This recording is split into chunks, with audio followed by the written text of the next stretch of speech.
Well, this week I am at my mom's house again, and I can't not work. So, my mom so lovingly picked up this little table for me at a local thrift store, and she thought I could do something with it. So, let's do that. It was very wobbly, so I had to take apart all the pieces. You could tell somebody had done this after it was wobbly. They just kind of went through and added some nails, which seems to be what most people do when a piece gets wobbly. They're like, just put a nail in it and that will fix everything. It doesn't, so don't do that. So this piece had really great dowels, and yeah, look at those nails. Yeah, it's impressive. It looks like a medieval weapon. So as I'm going and taking this apart, I'm just giving it a good cleaning. This is just what my mom had on hand, so I used it. I ended up having to go to extreme measures to get this last part off. I mean, you saw how thick those nails were. They did that throughout the entire piece. So I'm trying to be as gentle as I possibly can. I surprisingly did not ruin this. You would think I might have, but did not happen. Yeah, you can see all the other munchkins there. That's my nephew, my son, and then my brother and sister. They're all in there kind of helping out. So this part took forever to get it off. And like I said, I actually didn't ruin it, so it was great.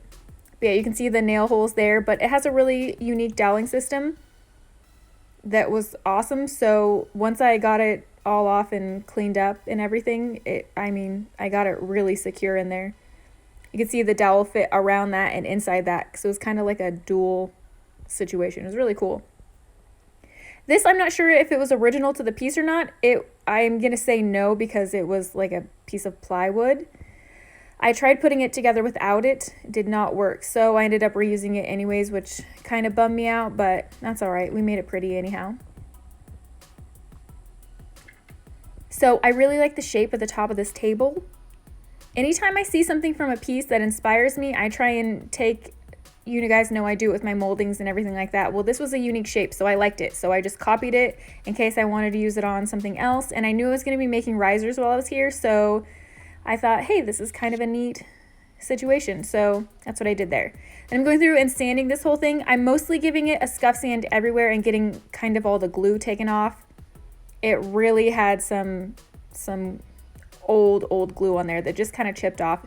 I'm using a very light grit sandpaper. I think I'm at like 60 right now, just to kind of break everything up and get it off there.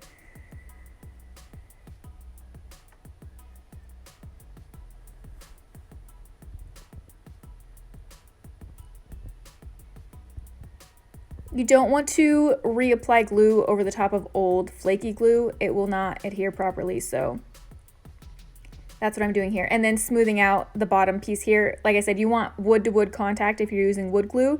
So making sure that you get the piece as clean as possible is key to get a really good adhesion between the two pieces and to make sure this table is not wobbly at all, which, by the way, it wasn't by the time I was finished. Thank goodness.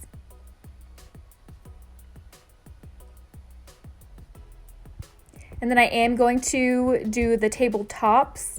Those are going to be brought back to wood.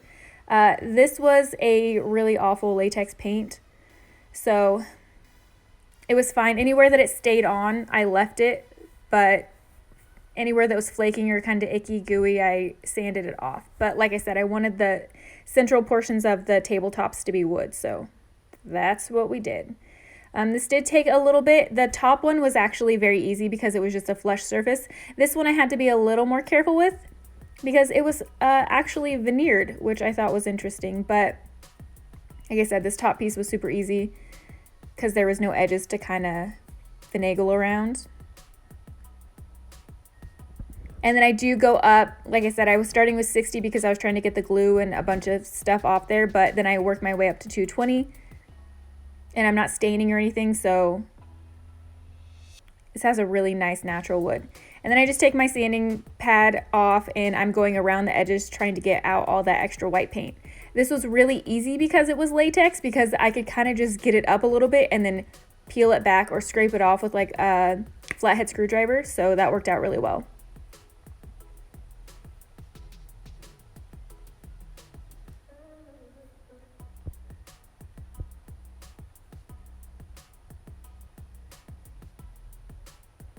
And then we are going in with Goblin Gray. This color is so awesome. And I think the name's super fun. But it's actually just a really kind of deep, rich teal color. It is just so lovely. I think it is stunning. And I'm just going over all of the white that's left over in this Goblin Gray color. This is obviously from Chalk Mountain. You can see there, I'm brand ambassador. I only use their paints. It's good stuff.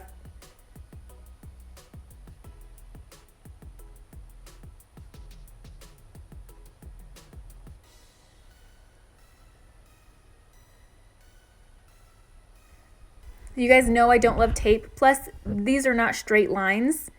So I'm just using a smaller detail brush to go around and kind of wipe back anywhere that I get above. But it's pretty easy on a surface like this because you can just kind of run the brush along the edge, and it doesn't want to go up any higher than where it's left. So this was actually a really easy paint job. You just take a little bit more time being careful around the edges.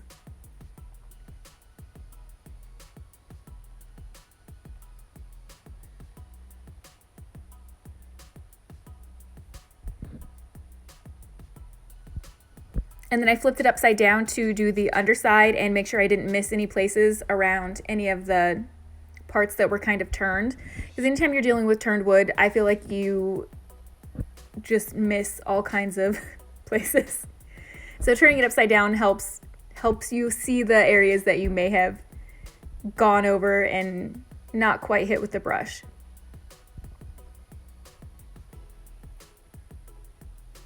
So on this, I'm still using my small detail brush because it actually fits quite perfectly along the legs and around the spindle, but I do switch to a larger brush to do the full base. And then I'm taking my rose toile stamps, and I swear I use these things all the time. I think they're so fun. They're so easy to use, and I love them. So I'm using those and just doing some along the tops of the piece over the wood. I really like the way that these look with just light colors over raw wood. By light color, I mean less color, not a light color. That was not very clear. So when doing these, you do need to make sure that you're pressing down all over the stamp, or else it will not stamp in that area. So that's something to think about. If you're impatient, these might not be the tool for you to use. And I'm taking my gold gilding wax and just going around the edges. This is going to be really strong right now, but I'm going to go over with, you guessed it, white wax. So it's going to take that back quite a bit because I want this piece to look kind of cottagey, old school, just very lived in. So it's going to get distressing, the white wax, and then that's going to help take back the gold as well. I don't want this to look shiny and new.